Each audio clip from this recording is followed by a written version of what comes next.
नमस्कार।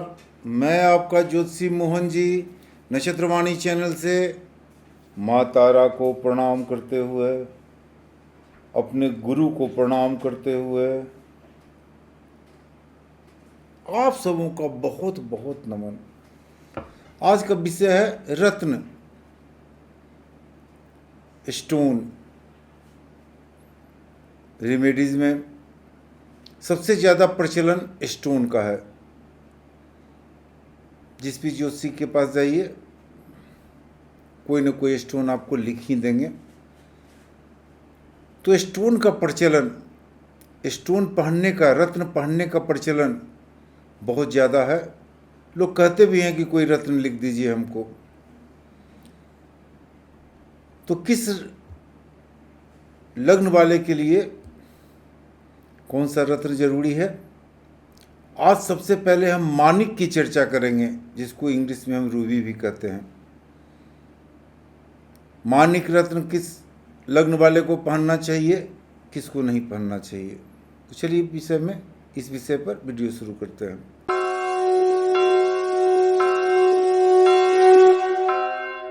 प्राय देखा जाता है कि हमारे विद्वान ज्योतिषी, हमारे आदरणीय ज्योतिषी, माननीय ज्योतिषी बहुत सारे जिस ग्रह की महादशा चलती है उसके रत्न पहना देते हैं। क्या ये उचित है या अनुचित है? मेरे हिसाब से, मैं किसी को कोई दोष नहीं दे रहा हूँ, न किसी को कोई चैलेंज कर रहा हूँ, मेरे हिसाब से ये गलत है। किस लग्न वाले को कौन सा रत्न पहनना चाहिए, आज के विषय में माणिक का चर्चा है। तो पहले मैं बताऊं कि किस लग्न वाले को माणिक पहननी चाहिए, किसको नहीं पहननी चाहिए। 12 लग्न का मैं बताता हूं कि माणिक आपको पहननी चाहिए या नहीं पहननी चाहिए। सबसे पहले मेष लग्न। मेष लग्न के स्वामी मंगल होते हैं। माणिक सूर्य का रत्न है और सूर्य मेष लग्न वाले के लिए पंचम का स्वामी होता है। तो मेष लग्न वाले माणिक जरूर पहने। लेकिन अगर सूर्य आपके अष्टम में बैठा हुआ हो, सूर्य आपके 12वें में बैठा हुआ हो, तो ऐसे में माणिक न पहने तो ज्यादा अच्छा है। पंचम स्थान हमारे संतान का भी होता है। अगर अष्टम में बैठा हुआ है सूर्य तो तकलीफ देगा संतान को। हालांकि संतान आपके विदेश वास कर सकते हैं। अगर सूर्य आपके 12वें में बैठा हुआ हो तो पंचम से अष्टम में बैठ जाएगा सूर्य, उस समय भी संतान को आपके तकलीफ होंगे। तो मेष लग्न वाले माणिक पहन सकते हैं। अगर सूर्य अष्टम में बैठा हुआ हो, सूर्य आपके 12वें में बैठा हुआ हो, सूर्य आपके चतुर्थ स्थान में बैठा हुआ हो, तो ऐसे में माणिक न पहने तो ज़्यादा अच्छा है। लेकिन इस सब के अलावा सूर्य जहाँ भी बैठे आप माणिक धारण कर सकते हैं। दूसरा लग्न है वृषभ लग्न। सूर्य आपके चतुर्थ स्थान के स्वामी हैं। अगर सूर्य आपके द्वितीय भाव में बैठ जाते हैं तो आप माणिक धारण कर सकते हैं। सूर्य आपके पंचम स्थान में बैठ जाते हैं तब आप माणिक धारण कर सकते हैं। सूर्य आपके 10वें स्थान में बैठ जाते हैं तो माणिक धारण कर सकते हैं। और सूर्य कहीं भी रहें तो माणिक धारण आप नहीं कर सकते हैं। आपके लिए काफ़ी निराशाजनक स्थिति ला देगा माणिक, आपको नुकसान पहुंचाएगा माणिक। अब आते हैं मिथुन लग्न में। मिथुन लग्न के स्वामी बुध हैं, लेकिन सूर्य आपके तीसरे स्थान के स्वामी हैं।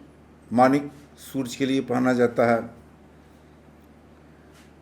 तो तीसरे स्थान के स्वामी हैं आपके, तो थोड़ा सा मारक स्थान है, पूरा तरह से मारक स्थान है। अब माणिक ना पहने तो ज़्यादा अच्छा है। माणिक आपके लिए लाभदायक नहीं रहेगा, हर तरह से प्रॉब्लम क्रिएट करेगा। पराक्रम ऐसे भी आपका बढ़ा हुआ रहेगा, मानिक पहनने से पराक्रम और आपका बढ़ जाएगा, जिससे झंझट राय केस मुकदमा होने की संभावना बढ़ेंगी। तो मिथुन लग्न वाले मानिक न पहने तो ज़्यादा अच्छा है। कर्क लग्न वाले मानिक आपके दूसरे स्थान के स्वामी होते हैं, यानी सूर्य आपके दूसरे स्थान के स्वामी होते हैं। दूसरा स्थान प्रबल माणक स्थान है। अगर सूर्य आपके 11वें में बैठे हुए हैं तो आप मानिक धारण कर सकते हैं। सूर्य आपके 5वें स्थान में बैठे हुए हैं तो मानिक धारण कर सकते हैं, लेकिन संतान पर बुरा असर पड़ेगा। तो कर्क लग्न वाले अगर मानिक न धारण करें तो ज़्यादा ही अच्छा है,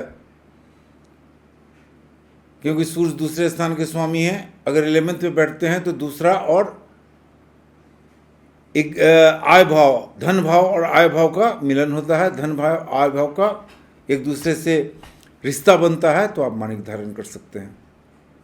और कहीं भी मानिक धारण आप नहीं कर सकते हैं। अब आते हैं सिंह राशि पर। सिंह राशि आपके स्वामी ही सूर्य हैं। आपके स्वामी सूर्य हैं। मानिक आपके लिए सबसे ज़्यादा उपयुक्त रत्न है। लेकिन अगर सूर्य आपके अष्टम में बैठ जाते हैं तो मानिक धारण करना आपके लिए काल हो जाएगा। तो अष्टम छोड़ के, 12वें छोड़ के सूर्य कहीं भी बैठे तो आप मानिक धारण कर सकते हैं। मानिक आपके लिए सबसे ज़्यादा उपयुक्त रत्न है। अब आते हैं हम कन्या राशि पर, कन्या लग्न पर। अब कन्या लग्न के स्वामी बुध हैं और सूर्य आपके हो जाते हैं 12वें भाव के स्वामी सिंह राशि। सिंह राशि के स्वामी सूर्य हैं। आप किसी भी कीमत पर मानिक धारण न कर सकते हैं। और ऐसे भी रत्नों में लग्न के विरुद्ध कोई भी रत्न को धारण करना उचित नहीं माना जाता है। यहाँ लग्न के विरुद्ध नहीं है, लेकिन मानिक जो है 12वें स्थान, सूर्य जो है 12वें स्थान के स्वामी हैं। मानिक धारण करना आपके लिए कहीं से उपयुक्त नहीं होगा। अब तुला राशि पे आते हैं। तुला लग्न, सूर्य आपके 11वें स्थान के स्वामी हो जाते हैं। सिंह राशि 11वें स्थान का स्वामी हो जाता है। हालांकि लग्नेश आपके शुक्र हैं। नियम तो कहता है कि लग्नेश के विरुद्ध कोई भी रत्न धारण नहीं करनी चाहिए। लग्नेश आपके शुक्र हैं और मानिक सूर्य के पत्थर होते हैं, तो सूर्य और शुक्र की दुश्मनी रहती है, तो लग्नेश के विरुद्ध पत्थर धारण करना उचित नहीं होता है। लेकिन अगर आपको नौकरी में कोई दिक्कत हो रही है, आय से परेशानी हो रही है, उच्चाधिकारी आपको काफ़ी परेशान कर सकते हैं, अगर परेशान कर रहे हैं तो ऐसे में आप मानिक धारण कर सकते हैं। लेकिन छोटे रत्न की, छोटे रत्ती की मानिक धारण कर सकते हैं आप।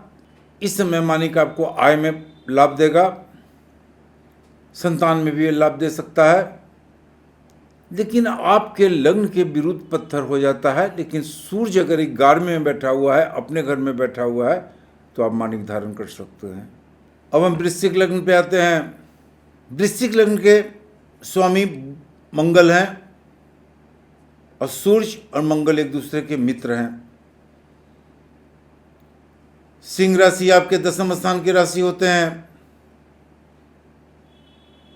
और सिंह राशि के स्वामी सूर्य हैं। कर्मेश हैं सूर्य, आपके कर्म भाव के स्वामी हैं।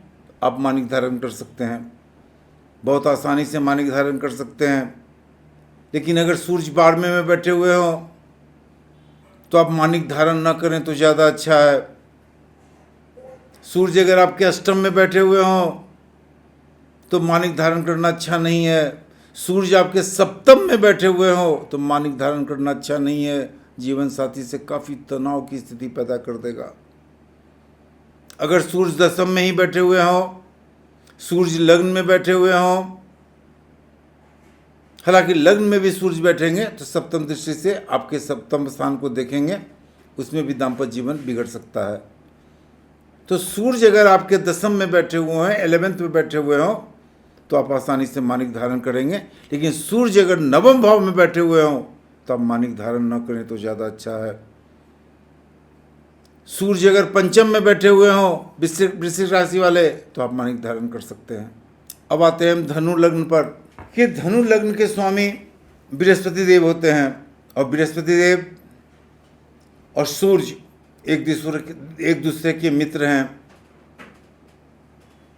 दोनों का संबंध एक दूसरे से बहुत ही जबरदस्त है और धनु लग्न में सूर्य आपके भाग भाव के स्वामी हो जाते हैं। आपको माणिक काफी लाभ देगा, हर तरह से माणिक आपको लाभ देगा। सरकारी नौकरी में आपको काफी मदद करेगा। लेकिन सूर्य अगर अष्टम में बैठ जाते हैं तो भाग भाव से 12वें में बैठ जाएंगे, माणिक आपके लिए उपयुक्त नहीं होगा। सूर्य अगर 12वें में भी बैठते हैं तो माणिक आप पहन सकते हैं, माणिक आपको लाभ देगा। सूर्य अगर लग्न में भी बैठते हैं तो माणिक आपको लाभ देगा। केवल अष्टम में अगर सूर्य हो तो आप माणिक धारण न करें, लेकिन सूर्य बाकी कहीं भी बैठे हुए हों तो आप माणिक धारण करें, आपके लिए काफी लाभप्रद है। अब आते हैं मकर राशि पर। मकर राशि के स्वामी शनि देव हैं और शनि और सूर्य का आपस में नहीं बनता है। सूर्य पिता है और शनि पुत्र, लेकिन आपस में नहीं बनता है। सूर्य की राशि अष्टम भाव की राशि है। आप किसी भी कीमत पर माणिक धारण न करें, चाहे सूर्य कहीं भी बैठा हुआ हो। माणिक धारण करना आपके लिए सबसे ज़्यादा निराशाजनक बात होगा, चाहे सूर्य की महादशा चलती हो या न चलती हो। किसी भी कीमत पर भूल के भी माणिक धारण न करें आप। चाहे माणिक के किसी भी उपरत्न का धारण न करें। मैं बाद में बताऊंगा कि माणिक क्या है, माणिक का कॉम्बिनेशन क्या है और उसके उपरत्न क्या है। तो मकर राशि वाले भूल के भी माणिक का धारण आप न करें। माणिक जिसको हम रूबी भी कहते हैं, माणिक का धारण न करें। अब हम आते हैं कुंभ राशि पर। कुंभ राशि के भी स्वामी शनि हैं और सूर्य की राशि सिंह आपके सप्तम भाव की राशि है। तो माणिक धारण करना आपके लिए कहीं से उपयुक्त रत्न नहीं है। माणिक भूल कर भी आप धारण न करें, चाहे महादशा चलता हो या अंतर्दशा चलता हो। न माणिक धारण करें, न माणिक के उपरत्न को धारण करें। भूल कर भी माणिक धारण करने की कोशिश न करें आप। अब आते हैं मीन राशि पे, जो अंतिम राशि है। अब मीन राशि वाले आपके लग्न वाले आपके स्वामी बृहस्पति देव होते हैं। अब बृहस्पति या सूर्य का संबंध बहुत अच्छा है। सूर्य आपके 6ठे स्थान के स्वामी हो जाते हैं। सिंह राशि आपके 6ठे स्थान के स्वामी हैं। अगर आपको नौकरी नहीं मिल रही है, सरकारी नौकरी ही आप करना चाहते हैं, शत्रु अगर आपको बहुत ज्यादा परेशान कर रहे हैं, कर्ज में आप डूबे हुए हैं, तो आप माणिक धारण कर सकते हैं। छोटे ही माणिक सही, माणिक धारण कर सकते हैं। सरकारी नौकरी में आपको लाभ होगा, शत्रु का शमन होगा, साथ ही साथ कर्ज से मुक्ति मिलेगी आपको। लेकिन सोच समझ के, सूर्य की स्थिति को देखते हुए, सूर्य अगर गलत स्थान पर बैठे हुए हैं तो खास करके अगर मान लीजिए सूर्य आपके लग्न में बैठ जाते हैं तो आप माणिक धारण न करें मीन राशि वाले, क्योंकि लग्न और 6ठे भाव का मिलन होगा। स्वास्थ्य में काफ़ी अंतर पड़ेगा आपको, स्वास्थ्य में काफ़ी परेशानी होगी आपको। ऐसे में माणिक धारण न करें। अगर सूर्य 10वें भाव में बैठे हुए हैं, आपके 11वें स्थान में बैठे हुए हैं, तो आप माणिक धारण कर सकते हैं। सूर्य अगर 12वें में भी बैठे हुए हैं तो आप माणिक धारण कर सकते हैं। अब माणिक है क्या? सूर्य का पत्थर माणिक हो गया। माणिक को संस्कृत में पद्मराग, कुरुविंद, लोहित, रवि रत्न कहा जाता है। हिंदी में चुन्नी, रूगल, अंग्रेजी में रूबी, फारसी में याकूत भी माणिक को कहा जाता है। माणिक काफ़ी चमकदार, लाल सूरज का रत्न होता है। निसंदेह आज के युग में हीरा सबसे कीमती पत्थर माना जाता है, लेकिन सच्चाई तो है कि अच्छे माणिक के दलाली में मुफ्त में हीरा मिलता है। माणिक कितना महंगा पत्थर है। मूल्य की दृष्टि से माणिक बहुत जोरदार, बहुत महंगा पत्थर माना जाता है। जौहरी लोग तो कहते ही हैं कि माणिक के दलाली में हीरा चला जाता है। माणिक की कोई विशेष मूल्य नहीं है। जितना खूबसूरत माणिक, जितना कठोर माणिक, उतना ही दाम। माणिक कुरुरुंद समूह का रत्न है। ये अल्युमिनियम, ऑक्सीजन का यौगिक है। यह अल्प मात्रा में इसमें लोहा पाया जाता है, क्रोमियम पाया जाता है। इसी वजह से माणिक का रंग लाल दिखलाई देता है। माणिक की कठोरता 9 है, विशिष्ट गुरुत्व 4.03 है। माणिक षष्ठभुजीय समूह के रूप में खान में पाए जाते हैं। माणिक 2 तरह का होता है, गहरे लाल रंग का माणिक पद्मराग, और लाल में हल्की नीली आभा देने वाले माणिक नीली ग्रंथि कहलाते हैं। बर्मा का माणिक सबसे बेस्ट पाया जाता है। हालांकि बर्मा का नाम म्यांमार हो गया है। तो बर्मा के खानों का माणिक पद्मराग माणिक, लंका के खानों का माणिक नील ग्रंथि माणिक कहा जाता है। लंका में जो माणिक पाए जाते हैं उसे नील ग्रंथि माणिक के रूप में जाना जाता है। अब उत्तम माणिक कबूतर के रक्त के समान स्पर्श करने में, जब उसको छुएंगे, स्पर्श करेंगे तो काफी चिकना, साफ, वजन में भारी होता है, काफी कठोर होता है। माणिक में सूरज की किरणें, गुलाबी किरणें, सूरज की किरण गुलाबी हैं, गुलाबी किरणें बराबर निकलती हैं। यह श्रेष्ठ किस्म का माणिक होता है। इसके अलावा जो हल्के रंग के माणिक होते हैं, धुएं कलर के माणिक होते हैं, बेडौल माणिक होते हैं, जरूरत से ज़्यादा कठोर माणिक होते हैं, वैसे माणिक उत्तम माणिक नहीं पाए जाते हैं, उत्तम माणिक नहीं होते हैं। माणिक के खरीदने में काफ़ी होशियारी, काफ़ी बुद्धिमत्ता दिखलानी जरूरी है। कभी कभी माणिक में देखा जाता है कि एक साथ 2 रंगों का चमक आता है। इसे दुरंगा माणिक भी कहा जाता है। ये माणिक उत्तम माणिक नहीं पाए जाते हैं। ये माणिक उत्तम नहीं माने जाते हैं। अब माणिक का दैवीय रहस्य क्या है? उत्तम माणिक धारण करने से सुख, समृद्धि, मान सम्मान प्राप्त होता है। जो धारण करता है वो काफ़ी बलवान होता है। जिंदगी सूरज की तरह चमकती है। सरकारी नौकरी में उच्च श्रेष्ठ पदों को पाते हैं। बिजनेस करते हैं तो काफ़ी बड़े बिजनेसमैन होते हैं। नेता पाए जाते हैं, मंत्री पाए जाते हैं। हर तरह का भय, संशय, कमजोरियां आपकी दूर हो जाती है। भय का कोई नामो निशान नहीं रहता है। जो नहीं भी आपको जानते हैं वो भी आपको प्रणाम करेंगे। आपकी पर्सनैलिटी इतनी शानदार हो जाती है। कहा जाता है कि विपत्ति आने पर माणिक अपना रंग बदलता है।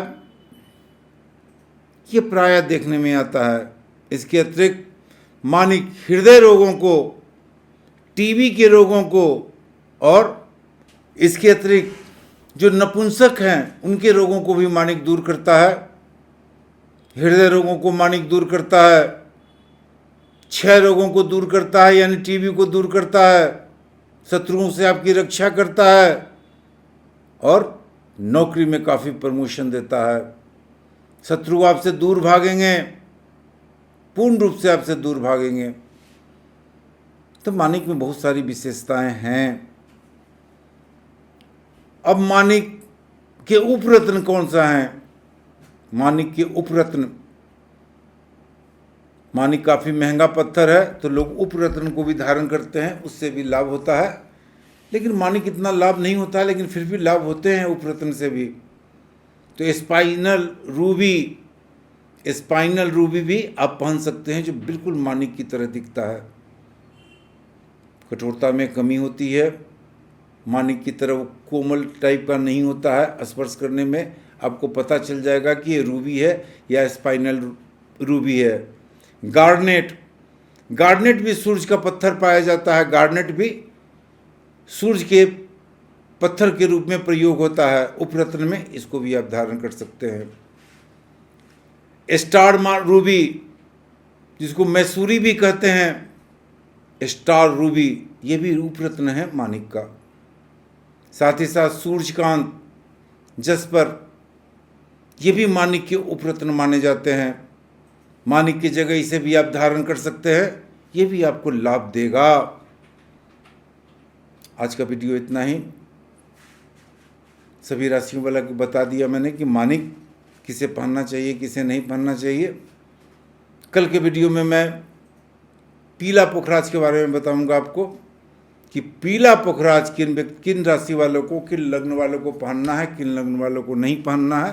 पीला पुखराज का कॉम्बिनेशन क्या होता है और पीला पुखराज क्या लाभ देगा, क्या हानि देगा।